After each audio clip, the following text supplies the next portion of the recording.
Well, I'm not sure everybody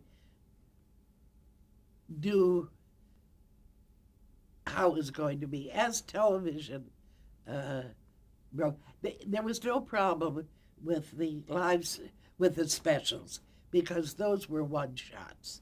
There was no problem really in New York with shows because it was done live. What started to be a problem out here was the fact we started with film shows. We represented Hal Roach Studios, and they had Racket Squad and I think My Little Marge. They had a bunch of shows. And the first one I remember working on was a half-hour dramatic show called the Pinky Lee Star Theater, which was hosted by our old burlesque client, Pinky Lee, with a hat and everything.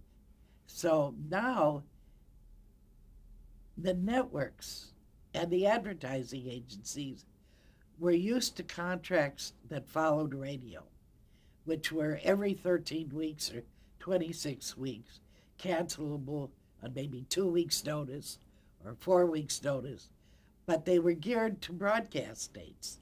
And when we got into film, you have to produce in advance. It wasn't like the tape today where you could, record it the same day and broadcast it.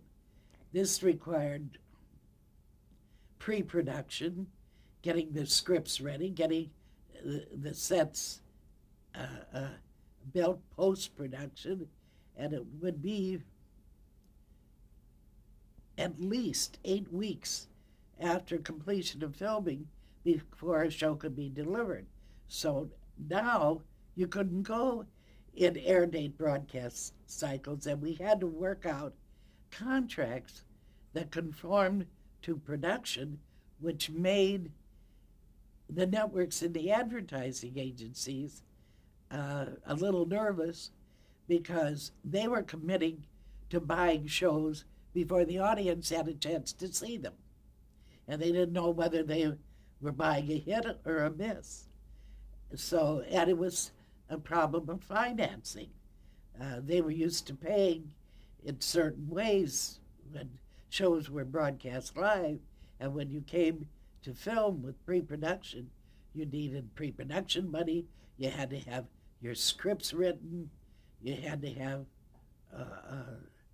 all of this in advance, and then as you did the shows, you had to pay the actors and the directors, and you had the below-the-line facilities and that. So in the early days, we got the advertising agencies, and basically, you weren't selling to networks then. You were selling to the advertising agencies for sponsors. And at one point, Universal, which was owned by MCA, this was quite a ways down the line, as an inducement to the advertising agency, said, don't pay us until we deliver.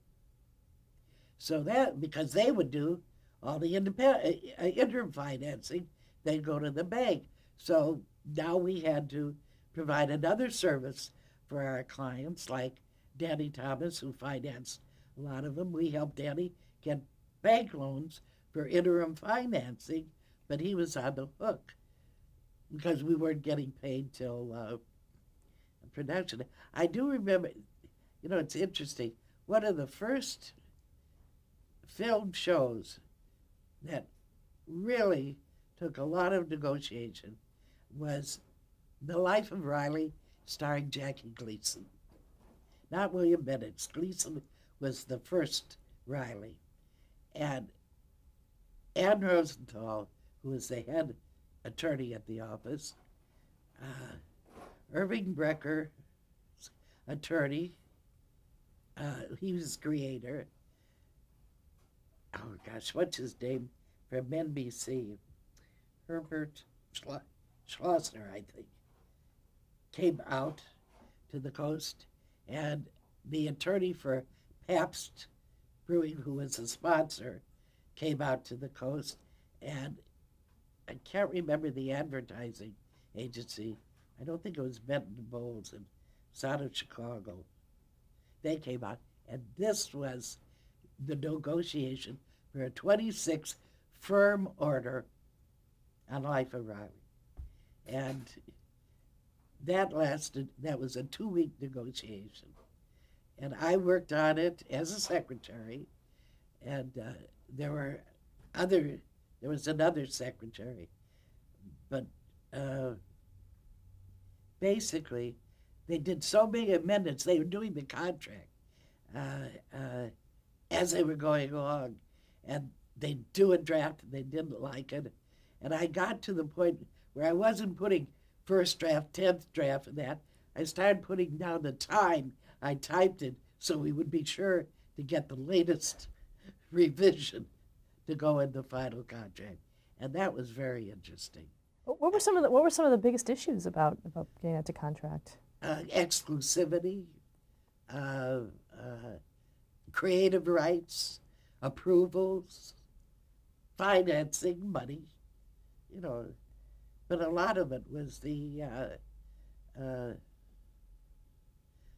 what they wanted Gleason to do, what we could deliver him to do, what kind of exclusivity on that, and force majeure. What if something happened? Who was going to bear the brunt of failure to produce in certain circumstances? All the things, they still go on today. Same problems.